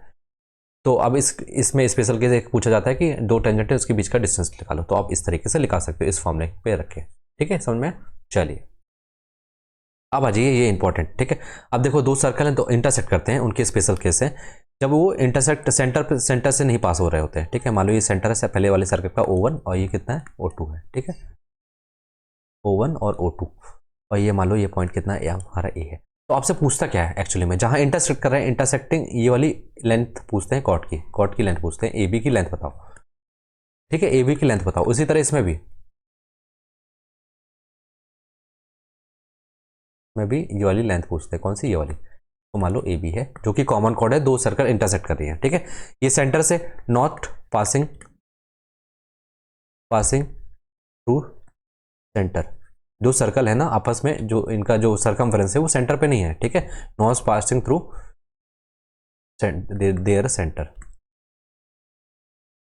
ठीक है, और इसमें देखो इसमें क्या हो रहा है, दोनों सेंटर से पास हो रहे हैं, ये O1 और A2, मतलब पहले वाले सेंटर जो सर्कल का सेंटर है उससे दूसरा वाला सर्कल क्या हो रहा है, पास हो रहा है। ठीक है, इसमें नहीं पड़ रहा है। तो दोनों केस देखेंगे हम, डिस्कस करेंगे। तो पहला केस ये, तो AB की लेंथ कैसे निकालेंगे, तो AB की लेंथ कैसे निकालेंगे, तो आपको पता है कि इसमें निकालने के लिए बस आपको एक चीज़ याद रखना पड़ेगा, जो एरिया ऑफ ट्रायंगल होगा वो कैसे निकालोगे, एरिया ऑफ ट्रायंगल, कौन सा area of triangle, O1 O2, इसका एरिया कैसे निकालोगे, half distance between O1 O2 है ना, तो इंटू में आपका distance between O1 O2 into में आपका हाइट कितनी है, मान लो ये किस पॉइंट पे है, P पॉइंट पे। अब ये इक्वली इसको क्या करते हैं, बाइसेक्ट करते हैं। O1 O2 क्या होंगे, इक्वली इसको क्या करेंगे, बाइसेक्ट करेंगे। इक्वली बाइसेक्ट करेंगे तो जो AB होगा वो क्या होगा, 2 टाइम्स ऑफ क्या होगा, 2 टाइम्स ऑफ क्या होगा, AP होगा। समझ में, क्या होगा, 2 टाइम्स ऑफ AP। ठीक है, 2 टाइम्स ऑफ AP। तो यहाँ पे क्या लिख लोगे आप, इंटू में हाइट कितनी होगी आपकी, ये वाली हाइट कितनी हो जाएगी आपकी, इंटू में AP। ठीक है, तो बस कुछ नहीं, आपको क्वेश्चन में गिवन रहेगा, एरिया दिया रहेगा, तो बस आपको हाइट निकालने को AP निकालोगे तो आपको कुछ ना कुछ क्वेश्चन में दिया रहेगा, ताकि आप AP को फाइंड आउट कर सको। AP फाइंड कर लोगे तो आपको क्या मिल जाएगा, AB मिल जाएगा। तो AB क्या है, हमारी कॉमन कॉर्ड है जो। ठीक है, तो कॉमन कॉर्ड तो 2 सर्कल से मिल के बनी है। ठीक है, समझ में? उस तरह से इसमें देखो, इसमें 2 सर्कल है, तो ये बताओ, ये सेंटर है, सेंटर से पास हुई तो ये R होगा, इस सेंटर का रेडियस R1, यहाँ से इस सेंटर इस सर्कल पर इसका रेडियस R है ना, यहाँ से लेकर यहाँ तक ये डिस्टेंस टोटल R। तो ये कैसा ट्रायंगल बन गया, जो ट्रायंगल O1 O2 है वो कैसा ट्रायंगल बन गया, इक्विलेटरल ट्रायंगल। अब इक्विलेटरल ट्रायंगल में तो आपके लिए आसानी हो जाती है ना, चीज़ें निकालना। ठीक है, तो एरिया कितना होता है इक्विलेटरल ट्रायंगल का, बस आपको फोकस रखना है कि आपको क्या निकालना है, AB की लेंथ निकालनी है। तो यहाँ मान लो किस पॉइंट पे इंटरसेक्ट करें, तो ये दोनों आपस में इक्वल होते हैं। इसमें भी क्या होता है, AB जो होता है 2 टाइम्स ऑफ AP होता है। बस AP की वैल्यू निकालनी है। AP की वैल्यू कैसे निकालोगे, ये हाइट है इक्विलेटरल ट्रायंगल की, तो इक्विलेटरल ट्रायंगल की हाइट क्या होती है आप बताओ, इक्विलेटरल ट्रायंगल की हाइट कितनी होती है आपकी, √3/2A। ठीक है, A क्या हो गया आपका, साइड हो गया, यहाँ लिख लेना साइड ऑफ इक्विलेटरल ट्रायंगल। अगर मैं एरिया की बात करूँ तो एरिया कितना होता है इक्विलेटरल ट्रायंगल का, √3/4A², मतलब साइड का स्क्वायर। ठीक है, तो मुझे हाइट निकालनी, क्योंकि मुझे AP चाहिए है ना, क्योंकि मुझे क्या चाहिए, AP चाहिए, तो हाइट निकालनी, तो √3/2 इंटू में आपका क्या हो जाएगा, बेस कितना आपका, वो कितना है, साइड कितनी है, R है, इक्विलेटरल ट्रायंगल की R है। तो बस, तो जब भी आपको दिखे कि 2 सेंटर से पास हो रहे हैं 2 सर्कल, उनकी कॉमन कॉर्ड की लेंथ निकालनी, तो कुछ नहीं करना है, AB क्या होगा, 2 टाइम्स ऑफ AP होगा, यहाँ पे AP लिख लेना। और AP की वैल्यू कैसे निकालनी है, साइड ऑफ इक्विलेटरल ट्रायंगल। तो AP की वैल्यू कितनी आ गई आपकी, AP की वैल्यू आ गई √3/2A। ठीक है, तो AB की वैल्यू कितनी हो जाएगी, AB की 2 से इंटू करोगे कितना हो जाएगा, √3R। तो आपको याद रखना है कि इस कॉर्ड की लेंथ कितनी होती है हमेशा, जब जब जब 2 सर्कल आपस के मतलब सेंटर से पास होते हैं, तो जो AB है कॉमन कॉर्ड की लेंथ कितनी हो जाती है आपकी, √3R हो जाती है। ठीक है, ये चीज़ याद रहेगी, है ना। और इस केस में आपको निकालना पड़ेगा, ठीक है। आपको कुछ भी दिया रहेगा एरिया, तो AP फाइंड करके आपको AB की वैल्यू निकालनी पड़ेगी, ठीक है, समझ में। चलिए नेक्स्ट कॉन्सेप्ट। अब ये इंपॉर्टेंट कॉन्सेप्ट है, इसको नोट डाउन करना और फोकस के साथ चीज़ें देखना, ठीक है। एक बार समझ में आ गई तो आप इजीली इसके क्वेश्चन आराम से बना पाओगे। पहले ये हम क्या पढ़ रहे हैं, डायरेक्ट कॉमन टेंजेंट, फिर इसका दूसरा केस देखेंगे ट्रांसवर्स कॉमन टेंजेंट। तो दो सर्कल है, ठीक है, उनके एक कॉमन कॉर्ड बना दी मैंने, ये मान लो ये B है, ये टेंजेंट ड्रॉन है दोनों सर्कल के ऊपर, और इनका सेंटर मान लो O1 है और ये मान लो कितना है O2 है, ठीक है। इसकी रेडियस कितनी है R1 है, ठीक है। इसकी कितनी रेडियस है, ये सेंटर से ये रेडियस कितनी है R1, और जब भी हम टेंजेंट से ड्रॉ करते हैं तो क्या होता है 90 डिग्री होता है, ठीक है। और ये कितनी R2 है। तो ये बताओ अगर मैं यहाँ से एक लाइन ड्रॉ करूँ, ये मान लो ये पॉइंट क्या है हमारा P, ठीक है। इसकी डिस्टेंस बताओ, ये लेंथ कितनी होगी, ये वाली लेंथ कितनी होगी, ये वाली लेंथ कितनी होगी आपका R1 माइनस R2, मतलब पूरी रेडियस में से आप ये R2 को माइनस कर दो तो आपको ये वाली लेंथ मिल जाएगी, है ना। ये वाली लेंथ मिल जाएगी, कितनी हो जाएगी R1 माइनस R2, ठीक है। अब आप क्या करो, इस वाले ट्रायंगल को, ये जो बनाया मैंने, इसको उतार लो एज इट इज, ठीक है। 90 डिग्री वाला है तो मैं यहाँ लिख लेता हूँ। अब ए पे है 90 डिग्री ना, ये देखो ये 90 डिग्री एंगल है, तो ए लिख लिया, ठीक है। यहाँ पे क्या लिख लूँ मैं, यहाँ पे मैं P लिख लूँ और यहाँ पे क्या लिख लूँ, P लिख लूँ, ठीक है। अब आपको ये देखो, ये वाली जो ये लाइन है, जो ये क्या है हमारी डायरेक्ट कॉमन टेंजेंट है, कौन सी AB, तो ये हमारी क्या है डायरेक्ट कॉमन टेंजेंट है, ये हमारी क्या है डायरेक्ट कॉमन टेंजेंट,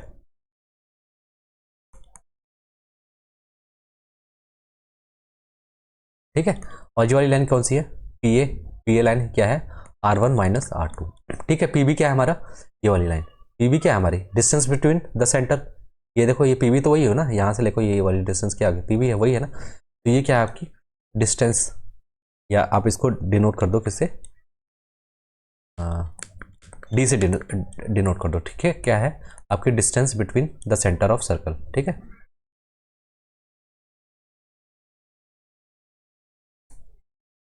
समझ में, ठीक है। तो distance between the circle of, अब देखो DCT निकालना है, तो DCT कहाँ है, ये है, इसको मैं कॉमन नेम ले देता हूँ DCT, ठीक है। मैं DCT बोलूंगा, तो DCT पाइथागोरस थ्योरम से निकालो, कैसे निकालोगे, DCT इक्वल टू क्या हो जाएगा आपका D स्क्वायर, तो स्मॉल d से डिनोट करो, ठीक है, डिस्टेंस को, D स्क्वायर माइनस में आपका क्या हो जाएगा R1 माइनस R2 का होल स्क्वायर, ठीक है। अब मुझे DCT निकालना है तो क्या करोगे, इसका स्क्वायर रूट लगा दोगे, तो D स्क्वायर माइनस में R1 माइनस R2 का होल स्क्वायर, ठीक है। तो DCT निकालना आ गया, आपको समझ में आया कि नहीं।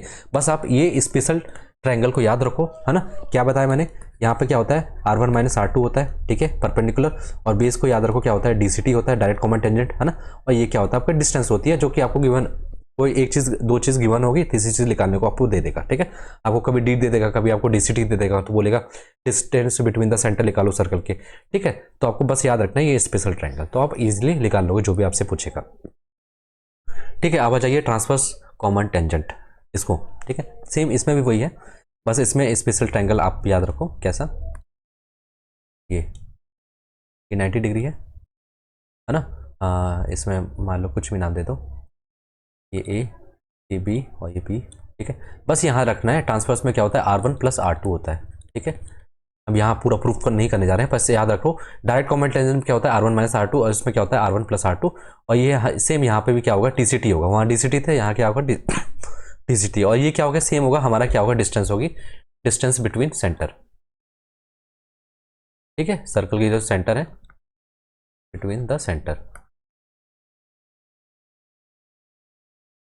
ठीक है। ये चीज़ समझ में है, ये नहीं आई डिस्टेंस बिटवीन द सेंटर, तो बस यहाँ से TCT निकालो, TCT square transverse common tangent square क्या होगा, स्क्वायर इक्वल टू क्या होगा D स्क्वायर, है ना, हाइपोटेनस का स्क्वायर माइनस में आपका क्या हो जाएगा R1 प्लस R2 का होल स्क्वायर, तो यहाँ से TCT क्या आ जाएगा आपका square root of D square minus में R1 प्लस R2 का होल, ठीक है।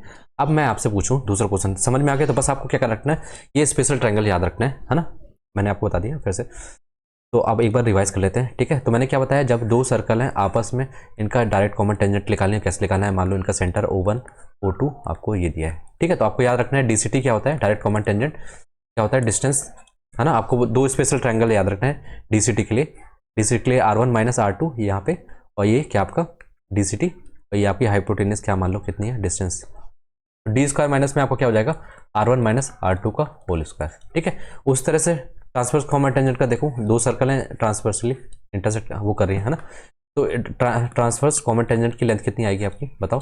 तो डी इसका, इसके लिए स्पेशल ट्रायंगल मैंने क्या बताया था आपको, स्पेशल ट्रायंगल क्या बताया था, ठीक है। तो ये R1 प्लस R2, ये आपका TCT आपका जो बेस है, और ये वाली डिस्टेंस बिटवीन सेम है, इसमें भी डिस्टेंस बिटवीन यहाँ पे है, यहाँ DCT की जगह यहाँ TCT है, बस यहाँ पे R1 माइनस R2 था, तो यहाँ पे क्या है आपका R1 प्लस R2, ठीक है, ये चीज़ समझ में। अब देखिए TCT इसका टू क्या हो जाएगा, square root of D square minus में आपका क्या हो जाएगा R1 प्लस R2 का होल स्क्वायर, ठीक है, ये चीज़ समझ में। अब देखिए ये बताइए DCT बड़ा है कि TCT बड़ा है, कौन बड़ा है। आप कौन सी बात है, आप देखो ना फॉर्मूला, स्क्वायर रूट में सबसे बड़ी वैल्यू कैसे आएगी, अगर माइनस वाली चीज़ है तो ये छोटी, माइनस के पास जितनी बड़ी वैल्यू होगी तो उतनी छोटी होती जाएगी, ठीक है, ये चीज़ ध्यान रखना, ठीक है। तो ये छोटी जितनी होगी तो ये मतलब बड़ी होगी, तो R1 प्लस ये तो माइनस वाली जो चीज़ है ये बड़ी रहेगी, ठीक है, और इसमें क्या हो जाएगा छोटा हो जाएगा, ठीक है, क्योंकि R1 माइनस के साथ जो चीज़ आ रही है अगर बड़ी वैल्यू आएगी तो वो क्या हो जाएगी, नेगेटिव हो जाएगी, छोटी वैल्यू हो जाएगी। तो इसका मतलब क्या हो गया, हमारा जो DCT होता है डायरेक्ट कॉमन टेंजेंट जो होता है वो हमेशा बड़ा होता है किससे, ट्रांसवर्स कॉमन टेंजेंट से, ठीक है। तो इसको भी याद रखना है, आपसे पूछ सकता है कि डायरेक्ट कॉमन टेंजेंट किसी से बड़ा होता है, छोटा होता है या इक्वल होता है, ठीक है, ये चीज़ क्लियर हुई कि नहीं हुई समझ में। चलिए नेक्स्ट देखिए, sector of circle. Sector of circle में कुछ कुछ बेसिक, सेक्टर बनता कैसे है, मैंने कुछ एक आर्क लिया मैंने AB, ठीक है, जो एंगल सबटेंड कर रहा है कितना थीटा, ठीक है। तो कुछ एंगल जो AB आर्क है कितना एंगल सबटेंड कर रहा है सेंटर से, मतलब उस सर्कल का कितना पार्ट है, ये चीज़ देखना है बस। तो पहली चीज़ ये एंगल कितना पार्ट कर रहा है, मान लो पूरा 360 है, तो 360 का कितना पार्ट है ये जो एंगल सबटेंड कर रहा है, मतलब एंगल जो सबटेंड कर रहा है AB आर्क, है ना।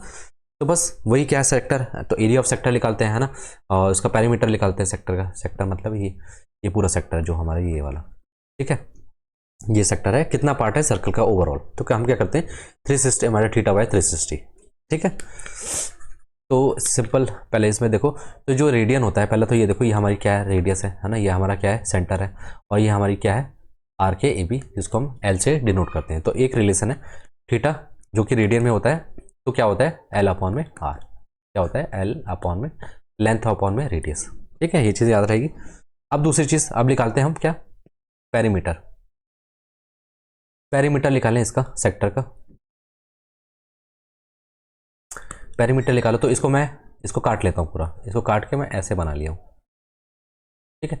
तो ये थीटा है, ये R है, ये R है, और ये क्या L है। तो इसका एरिया निकालना है, मतलब इसका पेरीमीटर निकालना है, तो पूरी लेंथ को ऐड करोगे, है ना, तो पूरी लेंथ को ऐड करोगे तो कितना हो जाएगा आपका 2R तो आएगा, ठीक है, ये दोनों डिस्टेंस साथ में L, ठीक है, तो आपका पेरीमीटर कितना हो जाएगा 2R प्लस में आपका L हो जाएगा, ठीक है, ये चीज़ समझ में आई कि नहीं आई। जो चीज़ आपको मैं बताते जा रहा हूँ उसको नोट डाउन करते जाना, ठीक है। अब आ जाइए किस पे, एरिया पे। एरिया कैसे निकालें, आप देखना कि ये जो एंगल सबटेंड कर रहा है थीटा है, ठीक है, तो ये कितना पार्ट है पूरे सर्कल का, सर्कल का कितना पार्ट है, तो सर्कल कितना पार्ट है, तो मैं देख लेता हूँ कि थीटा कितना एंगल है, कितना पार्ट है, कितना पूरा 360 का कितना कंटेन किया हुआ है, तो थीटा बाय 360 इंटू में पाई आर स्क्वायर, ठीक है, एरिया ऑफ पूरा सर्कल का। तो एरिया ऑफ क्या मुझे मिल जाएगा, एरिया ऑफ सेक्टर, ठीक है, एरिया ऑफ सेक्टर कौन सा AOB, तो कितना मिल जाएगा, वो कितना पार्ट है पूरे सर्कल का, तो 360 पूरा होता है ना सर्कल, तो थीटा कितना पार्ट है, तो थीटा बाय 360 इंटू में पाई आर स्क्वायर, है ना। तो मतलब सिंपल ये है कि एरिया जो मतलब सेक्टर का, किसी सेक्टर का एरिया निकालो जैसे AOB का, तो सर्कल का कितना पार्ट उसने कंज्यूम किया है वही उसका एरिया है, ठीक है। कैसे निकालते हैं, थीटा बाय 360 इंटू में पाई आर स्क्वायर, ठीक है, ये चीज़ समझ में।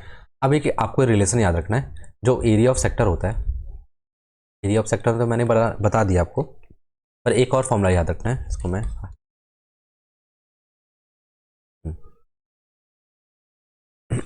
एरिया ऑफ सेक्टर पेन, ये देखो,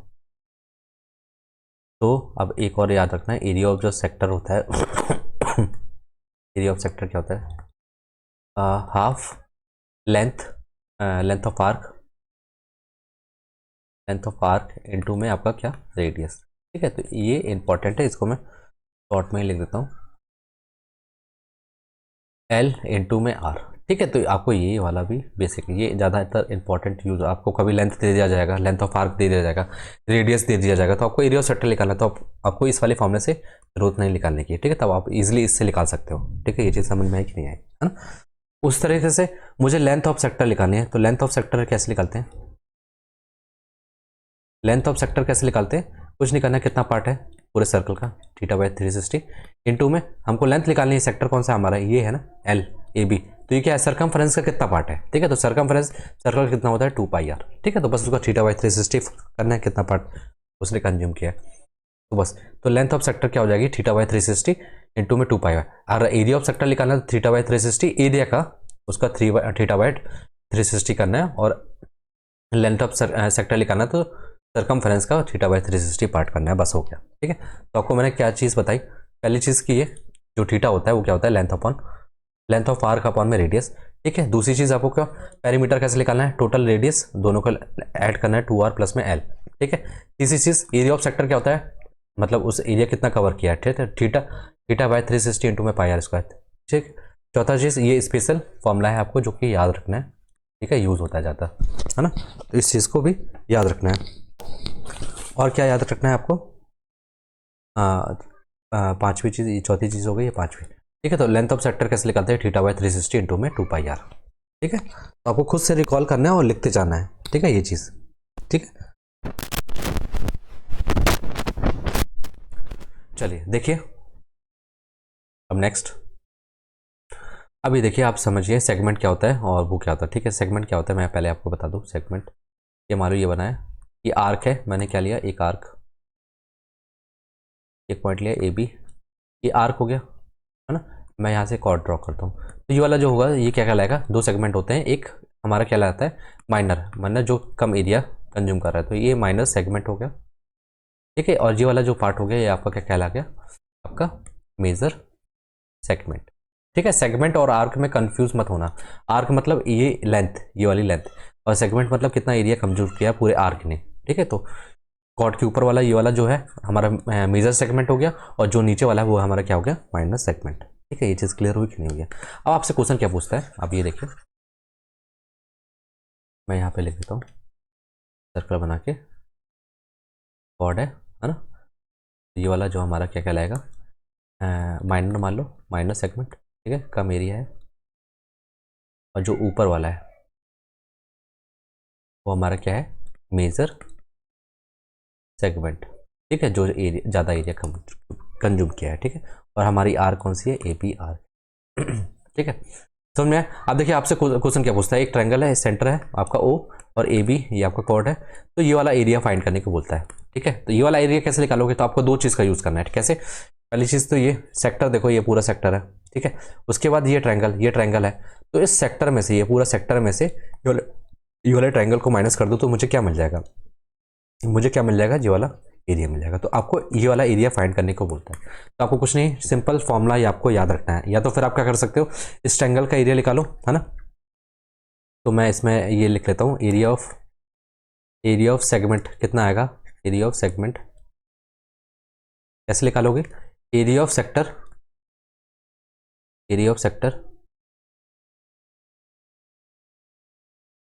माइनस में एरिया ऑफ ट्रायंगल, ठीक है। तो एरिया ऑफ सेगमेंट कैसे निकालोगे, एरिया ऑफ सेक्टर माइनस में एरिया ऑफ ट्रायंगल, ठीक है। ये चीज़ समझ में, तो इस तरीके से, नहीं तो आप एक चीज़ याद रखो हमेशा, आपको मतलब ये चीज़ याद ही रखनी है, तो वो क्या है कि जब भी आपको ये वाला निकालना है तो वो कितना होता है आपका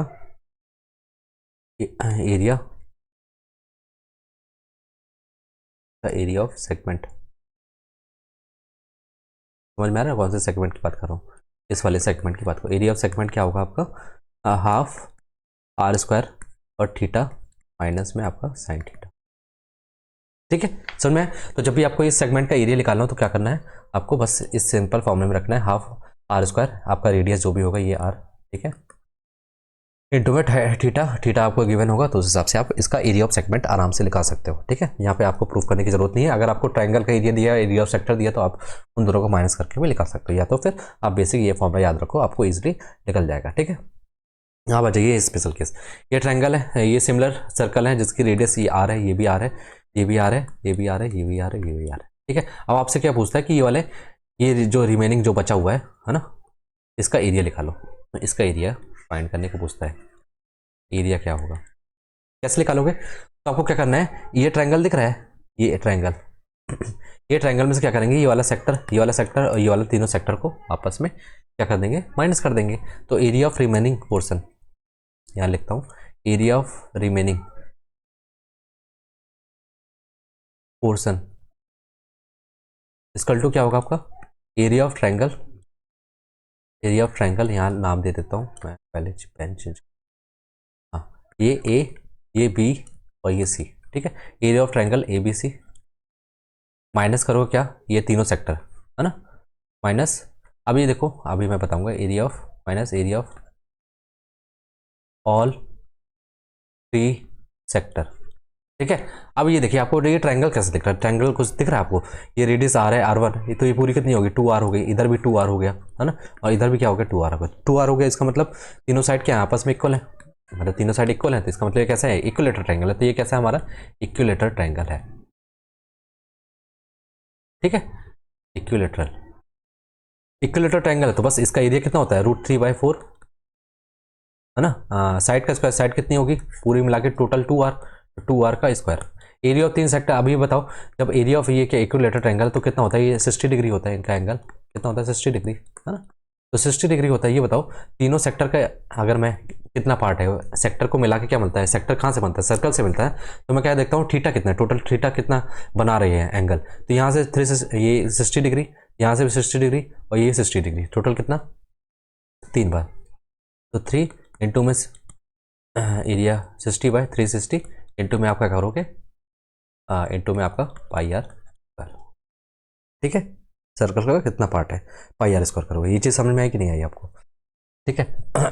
तो अब काट लो जो कट रहा है, यहाँ से जो कट रहा है 0 6 ये 1/2, वैसे आप डायरेक्ट लिख सकते थे, देखो 60 और 60 को मिला के कितना होता है 180 डिग्री बनाता है, ठीक है। 180 डिग्री 360 कितना पार्ट होता है 1/2, तो आपको एरिया का 1/2 पार्ट ही लिखना था, तो आप डायरेक्ट लिख सकते थे बस कि तीनों एंगल मिला के कितना बनना है 180 बन रहा है, तो आपको यहाँ डायरेक्ट लिखना था सर्कल, जो सर्कल का कितना 1/2 पार्ट, ठीक है। 3 सेक्टर को मिला के कितना बना 180 बना है, 180 360 कितना पार्ट है हाफ पार्ट है ना, तो ये सर्कल का तो 1/2 इंटू में πr स्क्वायर, तो यहाँ से क्या लिख लेगा आपका 1/3 4 इंटू में 4r स्क्वायर माइनस में 1/2 πr स्क्वायर, ठीक है। यहाँ से जो कट रहा है काट लो, कॉमन कलर लिखा लो, ठीक है, √3 माइनस में आपको कितना बचेगा π/2, तो आपको बस ये याद रखना है, ये वाला फॉर्मूला याद रखना है, ठीक है। तो जब भी आपको ये रिमेनिंग पोर्शन पूछे ना तो आपको क्या करना है R स्क्वायर रेडियस जो भी R दिया हो √3 माइनस π/2, ठीक है। समझ में कि नहीं आया, बस आपको R पता हो तो आप आराम से इसको निकाल सकते हो, ठीक है। चलिए नेक्स्ट कॉन्सेप्ट की तरफ चलते हैं। अब ये वाला स्ट्रिंग वाला नंबर ऑफ स्ट्रिंग निकालें तो कैसे निकालते हैं, तो ये आपको लेंथ ऑफ स्ट्रिंग निकालनी, ये जो स्ट्रिंग लगी हो ना इसकी लेंथ निकालने को पूछता है, लेंथ फाइंड कैसे करोगे, ठीक है। ये स्ट्रिंग तो पहले एक चीज नोटिस करना है, एक चीज बताऊंगा पहले, लेंथ ऑफ स्ट्रिंग कैसे निकालते हैं, कैसे निकालोगे लेंथ ऑफ स्ट्रिंग, तो आपको याद रखना है क्या करना है सरकमफेरेंस, ठीक है 2πr, मान लो हर सबका रेडियस क्या है सेम है, ठीक है r, इसका भी r, ठीक है, सबका सेम इक्वल, मतलब जो सर्कल है सारे सेम रेडियस के हैं, ठीक है। प्लस में आपको क्या करना है डायमीटर इनटू में आपका क्या होगा number of circle, number of circle, बस एक चीज गलत, जो स्ट्रिंग को टच कर रहा है नंबर ऑफ सर्कल विच मत लिखो, डेट टच सर्कल, ठीक है।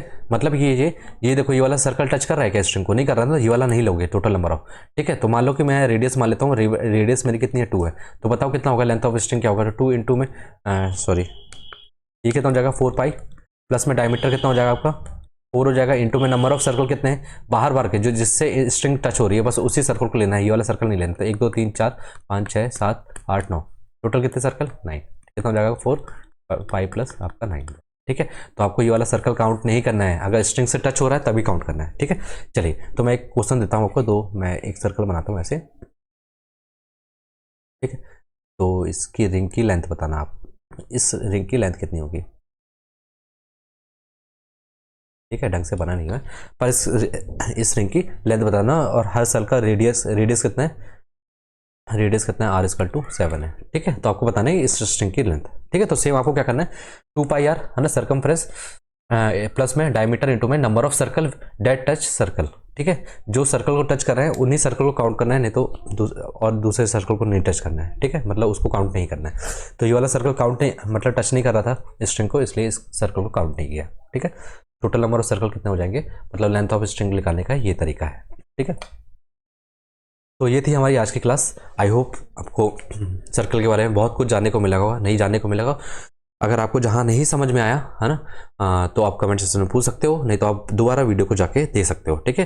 तो ये सारे कॉन्सेप्ट जो अक्सर हमको एग्जाम में देखने को मिलते हैं, ठीक है, इसकी बार बार प्रैक्टिस करो। और फॉर्मूले एकदम देखो, आप चीज़ें ना क्या होता है, जितना ज़्यादा आप चीज़ें कॉन्साइज वे में पढ़ोगे, है ना, ब्रीफ में पढ़ोगे, उतना ज़्यादा। ये नहीं कि आपको एग्जाम में, वन डे एग्जाम में क्या आप फॉर्मूले को डिराइव करते बैठे रहोगे, नहीं, आप देखो समझो कैसे फॉर्मूला डिराइव हो रहा है, उसको दिमाग में एक बार बैठा लो, ठीक है। तो चलिए आज के लिए इतना ही, मिलते हैं नेक्स्ट सेशन में, तब तक के लिए बाय, टेक केयर।